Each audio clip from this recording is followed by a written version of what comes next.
Hello, না তোর কি মনে হচ্ছে আমি তোর সাথে নাটক করি? না, আমার তোর সাথে ব্রেকআপই করতে হবে। আর তোর বিশ্বাস হচ্ছে না, এসে ভাই আমার বয়ফ্রেন্ডের সাথে মিট করে যা। যা ভাই, একটু কথা বলা যাবে? জানি না আপনার পার্সোনাল প্রবলেম হবে কি না, কিন্তু কথা হচ্ছে যে আমি আমার বয়ফ্রেন্ডের সাথে একটু ব্রেকআপ করবো। ভাই আপনি জাস্ট আমার একটু হেল্প করবেন। আপনি লাইক আমার বয়ফ্রেন্ড হওয়ার অ্যাক্টিং করবেন, আর কিছু না। জাস্ট একটু অ্যাক্টিং করবেন যে আপনার সাথে আমি নিউ রিলেশনে গেছি আর ও এখন থার্ড পার্সন আমাদের মধ্যে। পারবেন? হ্যালো, কই তুই?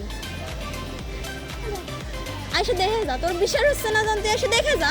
আমি তোর সাথে নাটক করি নাকি? না, তুই এসে দেখে যা। আচ্ছা ঠিক আছে, আয় আয় আয় আয় আয়। এবার তুমি যাও এখান থেকে, পরে তুমি নিও টাকা, যাও। কথা বলতেছি, দেখতেছো না? মিথ্যা কথা না।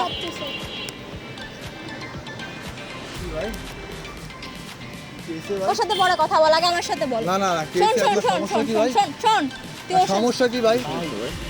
সমস্যা কি আপনার বলেন?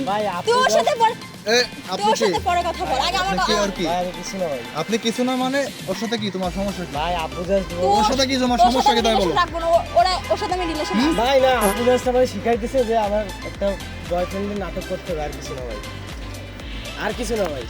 ও শোন, আমি তো কথা বলি, ওর সাথে আমার রিলেশন থাকুক বা না থাকুক, এটা আমার পার্সোনাল ম্যাটার। তোর মধ্যে নাক গলাচ্ছিস কেন? তোর সাথে আমি ব্রেকআপ করে দিচ্ছি, তুই বুঝতেছিস না কথা? ভাই আপু জাস্ট নাটক করতে হবে।